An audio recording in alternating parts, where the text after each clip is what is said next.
Hey everyone, NDC here, and today we're going to be taking a look at ChatGPT-5's new features. If you haven't heard, and you can also try out for yourself for free, ChatGPT-5 is the new OpenAI LLM available to the public, and it claims to be the smartest, fastest, and most useful model yet. So today we're going to be seeing what these new features and the new ways of interacting with ChatGPT are all about. One of my favorite quotes from the video that they put out, more like a press release, is that it claims that if you are interacting with it and learning with these subjects, it's like talking to someone with a PhD in that subject. So let's go ahead and see what it's all about. And what better way to test this out by doing some prompts. So the first couple things I want to test out are the personalization. So if I ask it to do it in simple terms, if I want explanations in a nerdy, in-depth, a very caring or sympathetic way, let's see how it responds to that, as well as based on the size of the ask, is it going to pick the correct model before we've had to actually select the model ourselves. So let's say explain to me gravity in simple terms. So this is a very short answer, didn't even have to think, it was just like, booyah, I got you. This is what gravity is, here's a quick explanation. Let's go ahead and actually copy this. We'll paste that prompt instead of simple terms, the in-depth with examples. That makes sense. Again, if you wanted it to be sympathetic, if you wanted it to explain to a certain degree, a certain way, you absolutely can. So we have the basic idea, why it happens, blah, blah, blah, strange but true. And we can go further and further beyond this. And that's cool, but what if we want to do something that's a little bit more ChatGPT-5 specific? What if I want it to, in one prompt, take this information or teach me about gravity by creating a simple program? So let's say create a simple HTML program. You probably don't even have to be that specific to simulate gravity in real time. And let's send it off and let's see what it can create.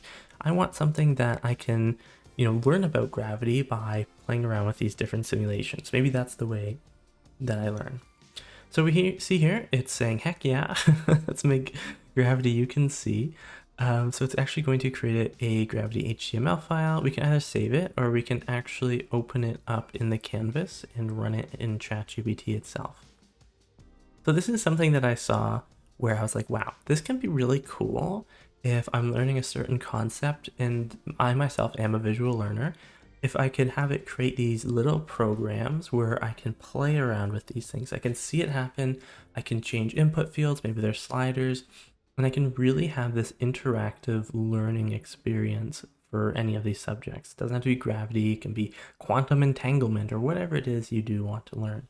And it is absolutely writing this super duper fast, a lot faster than I could write.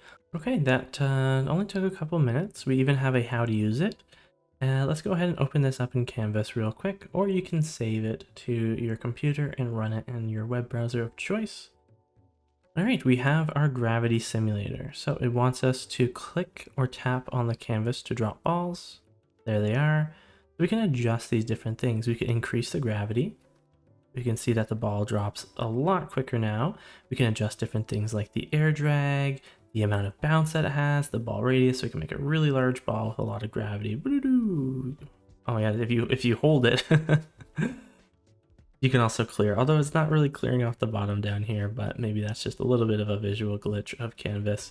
We can add 10 balls across, right? So you're able to actually customize and adjust these things. So I can see, okay, if something has no gravity, it's not moving. If I adjust the gravity, the more gravity it has, faster it's gonna fall. If I adjust the air drag, same thing, the ball radius, right? You're really able to play around with these things. And the cool thing is, if we wanted to make changes, we can just ask for these changes. So you're able to use these as different ways to simulate and to learn. I think this is absolutely really crazy how cool and how simple it was to get here with the prompts. So that's a huge plus for ChatGPT-5. Now, another cool thing with ChatGPT-5 is you can actually analyze larger files. Before with ChatGPT, you were pretty limited. If I had an article, if I had a code base, if I had a script I wanted to have analyzed, it would probably freak out and be like, I can't handle this task. Let's go ahead and close out of our canvas here. And let's delete our old chat.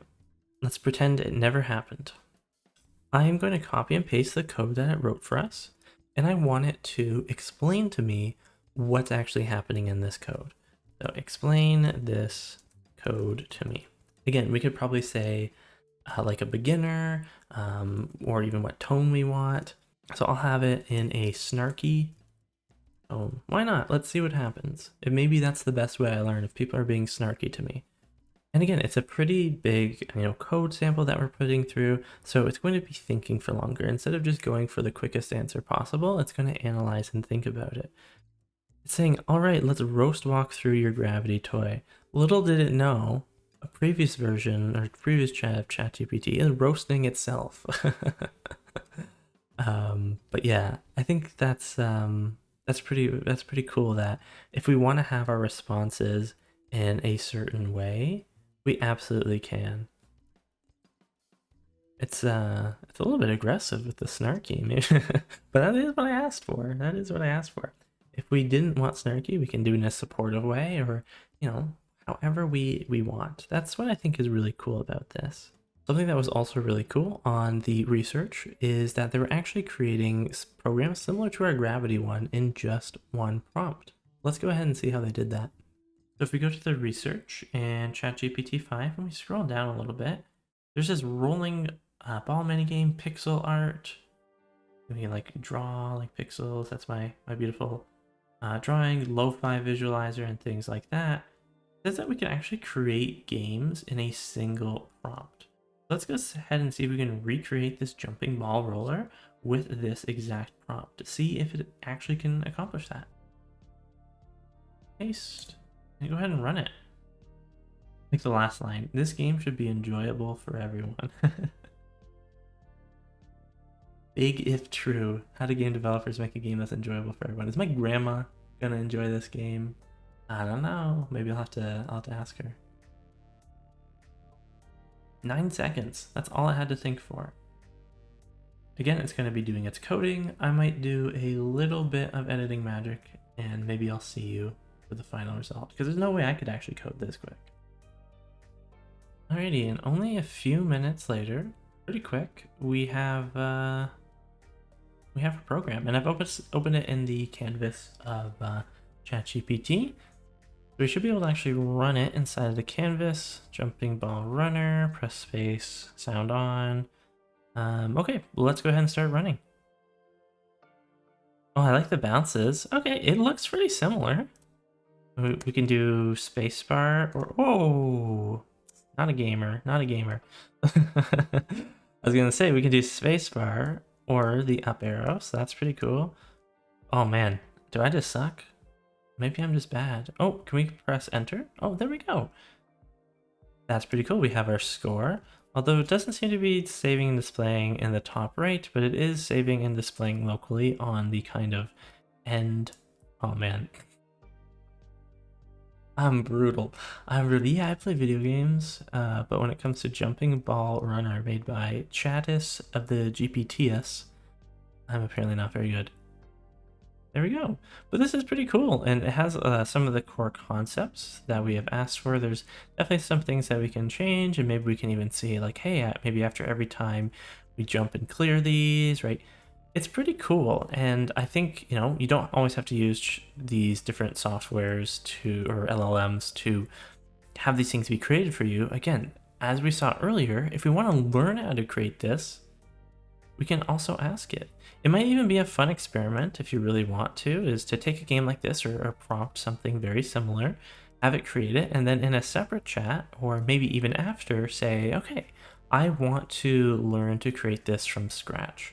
How can I, someone with, maybe some very little, skills, whatever your skill level might be, create this, and maybe not even in HTML. Maybe you want to create something like this in Unity, or maybe, Sprite Kit on Swift. You're able to use these as learning opportunities. Also, look at that, 77, let's go. Oh, the sound does work. I just, hold on my recordings. Typically have my desktop sound off, but there's that little sound when you jump or when you get hit. So let me know in the comments below if you're enjoying using ChatGPT 5. Is there something that you don't feel is quite accurate? Are your answers still a little bit out of this world? Now, I did see in the demonstration that they were synced to Gmail in order to be like, hey, let this person know my availability, or based on my emails, is there things I should be responding to? I haven't figured out how to get that to work. Maybe if I can get that to work, I'll create another video. I'm mostly using, Apple Mail these days, so hopefully because ChatGPT is so entwined with Apple Intelligence, that'll be something to make our lives easier. I wouldn't use ChatGPT to like write my emails though, because I think those are a little bit more personal, but allowing it to schedule or remind things for me, I think could be very useful. So always remember, when using different LLMs, be responsible. Don't just use it to do things for you. Don't pass through any sensitive data. Use it as a learning experience. In the example of create something that I can play around with it, or visualize, or XYZ. Use this as a learning tool and really explore how the future of technology can make your future even brighter. So dream big, code bigger. Hope you enjoyed the video, and we'll see you in the next one.